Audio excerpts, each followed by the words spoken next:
aujourd'hui l'histoire H13, c'est la séance numéro 3. Donc en histoire, on était sur la transformation des campagnes du 11e au 13e siècle, un petit rappel. On avait vu la vie quotidienne autour du château, avec des redevances qui étaient très lourdes, avec des productions faibles, on n'était pas très bien à l'époque, et les nouvelles techniques qui commencent à arriver, les techniques agricoles qui commencent à s'améliorer, on va défricher, assécher les marais de manière à avoir des nouvelles terres. Mais malgré tout ça, on va quand même avoir une nouvelle famine qui revient donc au début du XIVe siècle. Donc on en était là. Donc là, on va voir les villages. Donc la vie dans les villages. Un village ordinaire possédait une église, un moulin à eau ou à vent, un puits et une place où jouaient les enfants et où l'on punissait les petits voleurs. À l'exception des régions où la pierre est abondante, les maisons sont faites de colombage, structure de poutres en bois dont on remplissait les vides avec de l'argile mêlée de paille, le torchis, on l'avait vu à plusieurs reprises déjà. Les toits sont en chaume et en roseau. Les premiers villages français datent de l'époque gallo-romaine, ça on l'a vu avec les Romains. Ce sont d'abord des groupes de maisons où se retrouvent des familles de paysans libres, puis des marchands, des artisans, des laboureurs et des manouvriers rejoignent ces villages. Le village a été bâti près de la rivière pour faire tourner le moulin à eau. En fait, ça n'a pas beaucoup évolué, ça n'évolue même quasiment pas depuis les Gaulois, ce qu'on avait vu. De quoi est composé le village au Moyen-Âge? Donc, il est composé autour de l'église. Et qui habitent dans les villages? Est-ce les mêmes personnes qui habitent dans les villes? Donc, par rapport au petit texte, je vais essayer de répondre. Et je corrige. Donc, le village est composé donc de son église, de son moulin à eau ou à vent, d'un puits et d'une place. Et qui habite les villages? Donc, les marchands, les artisans, les laboureurs, les manouvriers. Non, ce ne sont pas... ce sont les marchands plus riches qui vont habiter dans les villes. Plus on est riche, plus on va pouvoir habiter en ville, alors que quand on n'est pas trop riche, on va plutôt aller dans les villages. Ensuite, on va voir la ville, donc qui n'est pas tout à fait pareil. On a vu une grande ville du Moyen-Âge qui était Carcassonne. Vivre en ville, c'est donc un monde à part. On est protégé déjà par les puissantes remparts. Les villes du Moyen-Âge sont souvent de petite taille. Lorsque la nuit tombe, la ville ferme ses portes. On y trouve des maisons en bois serrées les unes contre les autres. Seules les églises et les palais sont en pierre. La ville est donc toujours menacée. En temps de guerre, les cités assiégées risquent d'être affamées, puisque tout est fermé, enfermé, et donc on ne peut pas sortir. Cette menace de la faim persiste même en temps de paix, car les villes sont mal ravitaillées. Leurs habitants doivent faire face à deux dangers, celui de l'incendie, parce que forcément, vu que les maisons en majorité sont en bois, et ben comme tout est fermé, c'est très petit, on a les rues sont très étroites, donc quand il y en a un qui brûle, et ben tout brûle.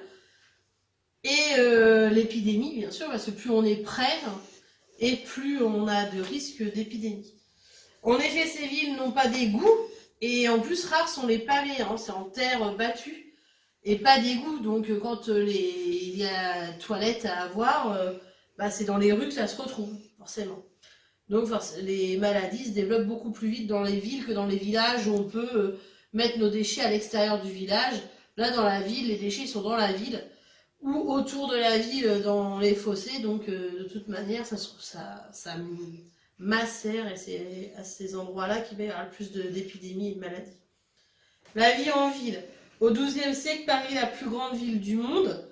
Elle comporte 200 000 habitants. Les villes occupent des lieux favorables aux échanges, passage d'eau, gué, pont, bac, intersection d'une route et d'un fleuve, confluent de rivières, et elles sont peu peuplées en général, puisque même la plus grande ville du monde n'a que 200 000 habitants, donc c'est rien du tout. Donc par quoi la ville est-elle protégée? Si on a bien lu, on devrait y arriver. Quels sont les bâtiments principaux qui composent une ville? En quoi sont construites les maisons et les églises? Où se situent les faubourgs par rapport à la ville et les remparts? Que doivent payer les marchands à l'entrée de la ville? Quels sont les dangers auxquels doivent faire face les habitants des villes? Et du coup, tout autour de cette image, il y a donc des choses décrites. Les villes possèdent de nombreuses églises. Ici, il y en a une sur l'image, mais il y en a plusieurs dans une ville. Les habitants de plus en plus nombreux construisent des maisons dans les faubourgs de la ville. Donc vous voyez, ici sont les faubourgs. Les faubourgs sont à l'extérieur de la ville principale, en fait. Ils sont reliés par des ponts, là. Et elles sont plus près de la ville que les villages. Mais cela dit, elles sont autour de la ville. Les rues sont étroites et sombres, ça on l'a vu. Les villes étaient souvent construites près d'une abbaye ou d'un château. Donc ici, le château. La ville est donc protégée par des remparts tout autour. Du haut du beffroi, qui est ici, les guetteurs surveillent les environs et surtout ils vont surveiller les éventuels assaillants, mais aussi les feux qui pourraient se déclarer à l'intérieur de la ville. Donc c'est eux qui vont donner l'alerte. À l'entrée de la ville, les marchands doivent payer une taxe. Donc à chaque fois que les marchands rentrent en ville, ils doivent payer une taxe pour pouvoir vendre dans la ville. Donc voilà, avec cette description de la ville de Feurs au XVe siècle, vous devriez arriver à répondre aux questions. Donc je vais répondre aux questions et puis après, je corrige. La ville est-elle protégée par des remparts? Quels sont les bâtiments principaux qui composent la ville? Donc le beffroi, hyper important, c'est là qu'on va surveiller. Les églises, le château ou l'abbaye, puis plein de maisons. En quoi sont construites les maisons et les églises? Donc les maisons en bois, les églises sont plutôt en pierre. Ça va être les bâtiments qui vont rester si jamais il y avait le feu. Où se situent les faubourgs par rapport à la ville et ses remparts? Donc à l'extérieur des remparts. Que doivent payer les marchands à l'entrée de la ville? Les marchands doivent payer une taxe pour entrer dans la ville. Quels sont les dangers auxquels doivent faire face les habitants des villes? Donc l'incendie et les épidémies, la famine par manque de ravitaillement. Donc voilà tous les dangers que l'on peut retrouver dans cette ville. Donc dans les villes, il y a les foires. Donc quelles sont les marchandises que l'on distingue sur cette foire? Donc vous pouvez regarder cette image et toutes les marchandises, tout ce que l'on peut vendre à l'époque sur les foires qui sont des grands marchés en fait. Donc la richesse des villes, les villes sont des endroits d'échange.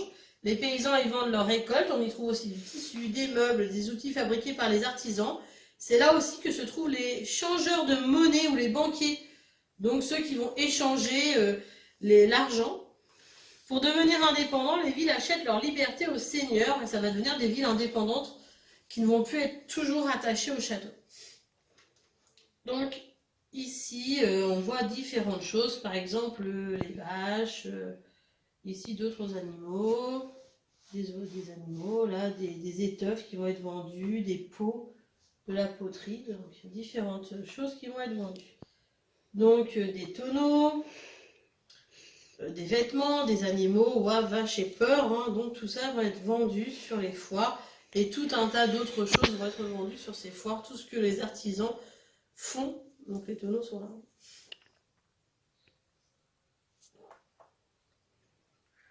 Donc les métiers. Les métiers au Moyen-Âge, puisqu'au Moyen-Âge, on n'a pas les mêmes métiers qu'aujourd'hui. Quelques exemples d'artisans au Moyen-Âge. Donc le meunier, qui n'existe quasiment plus aujourd'hui. Il y avait de plus en plus de moulins, et cela permettait de moudre de plus grandes quantités de grains. Si quelque chose de mal arrive au matériel, le meunier en est responsable. En ce temps, quand les paysans voulaient faire moudre leurs grains, ils devaient demander la permission au seigneur. Ce droit s'appelait la banalité. C'est ainsi pour le pain cuit au four banal. Il en est de même pour le pressoir. Donc à chaque fois, on avait vu tous ces impôts, à chaque fois qu'on allait ou au moulin ou au four à pain, on devait toujours payer quelque chose. Ou au pressoir, pour presser les pommes par exemple. Le menuisier, bon ça existe toujours, il fabrique des sabots pour l'hiver, il fait aussi des outils en bois, des coffres, des bancs, des charrettes et des tonneaux. Le forgeron, il est vêtu d'un tablier de cuir, il répare tous les outils du château, il forge les haches, les faucilles et tout ce qui va être en fer. Donc les métiers du Moyen-Âge, il regarde la ville entière, peuplée de gens nombreux et beaux, et les tables des changeurs d'or et d'argent, toutes couvertes de monnaie. Il voit les places et les rues, qui sont toutes pleines d'ouvriers faisant tous les métiers possibles. Ceux-là font des aumes cela a des haubers, cela a des lances et cela a des boucliers. Bien sûr, tous les ustensiles qu'on a besoin pour être un bon chevalier. Les uns font des draps et les autres les tissent. Ceux-là peignent et ceux-là les tondent. D'autres font de l'or et l'argent. Ceux-là font de bons et de beaux ouvrages. Les anapes, les écuelles, les joyaux ornés d'émaux, des anneaux, des ceintures et des boucles. On aurait pu dire et croire qu'en cette ville, c'était toujours foire, tant elle regorgeait de richesses, de cire, de poivre et d'épices. Donc les anapes, c'est des verres en métal. Voilà. Le reste, les écuelles, c'est des assiettes, etc. Donc ils font aussi de la vaisselle, ils font des choses jolies. Hein. Et ils vendent aussi donc des épices, du poivre, de la cire, des choses qu'on ne trouvait pas avant l'époque du Moyen-Âge. Donc quels sont les métiers dont on parle dans ce document que je viens de vous lire? Donc vous y réfléchissez, bien sûr je tiens. Donc les changeurs d'or et d'argent, les ouvriers faisant les armures, hein, aumes, aubert, les forgerons, les ouvriers qui font les armes, les lances et boucliers, les houppiers qui peignent la laine, les filateurs qui peignent et filent le coton, les marchands d'art, les fondeurs d'or et d'argent, donc ils parlent de tous les métiers que l'on retrouvait à cette époque pour pouvoir faire vivre toute la communauté du Moyen-Âge. Donc la monnaie au Moyen-Âge elle est différente de chez nous. Hein. Chez nous on a des chèques, on a les cartes bleues, on a des billets, puis on a quelques pièces. Au Moyen-Âge, c'est pas on a quelques pièces, il n'y a que des pièces en fait. Au Moyen-Âge, il n'y avait pas de billets de banque, on se servait que de monnaie, et de la monnaie d'or et d'argent, donc de la monnaie lourde, hein, pour les marchandises chères. C'est d'ailleurs très loin à transporter, hein.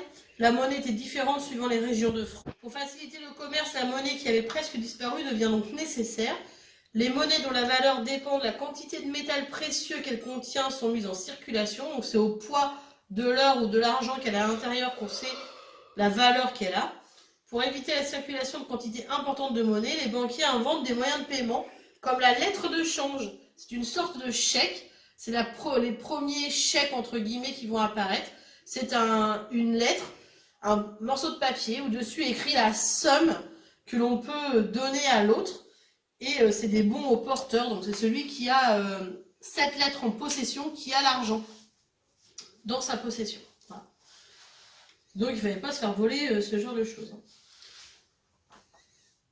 Donc pour la leçon, H13, la vie dans les campagnes et les sorts urbains, donc les sorts des villes au Moyen-Âge. Là on est à ville et village au Moyen-Âge. Donc à partir du XIe siècle, on assiste à un renouveau des villes grâce au développement du commerce et de l'artisanat. La ville du Moyen-Âge vit à l'intérieur de ses remparts dont dépassent les clochers. Les rues, souvent étroites, sont très animées. Marchands et artisans proposent des produits variés. La population de chaque cité ne dépasse pas quelques milliers d'habitants. La ville vit des produits de la campagne. Les paysans viennent sur les marchés vendre des animaux, des légumes et des fruits. Les artisans travaillent le cuir, le bois, les métaux ou tissent la laine et le lin. Des foires très importantes s'établissent.